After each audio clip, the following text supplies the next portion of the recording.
Hello, welcome back to another episode of Heat Hacks. Today we'll be looking at a tip for speeding up your installations. This will be using our SpeedGun and our SpeedClips, which will increase the speed at which you can lay down and secure your pipework onto insulation. So here we have the Ambient SpeedClips and SpeedGun, which can improve install speed by up to 50%. The SpeedClips, we have two different sizes, 40mm and 60mm, depending on the size of insulation that you're using in your install. And the key thing about these is these are a molded plastic and not using any adhesive or paper, which can clog up other tacker guns. And then the SpeedGun itself is really lightweight and easy to use with one hand.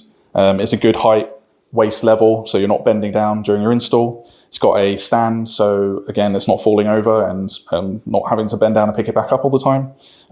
And then easily reloads with the SpeedClips. They just slide on the end, and then you have a weight on the end to push the clips down to ensure they're flowing through the gun constantly. And then you're ready with your install.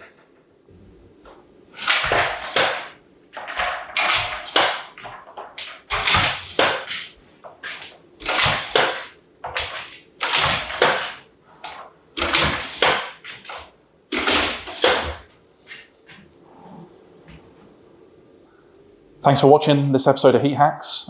Do check out our other episodes. Do leave a comment as well if you have any more questions or things that you'd like to see in the future. Thank you.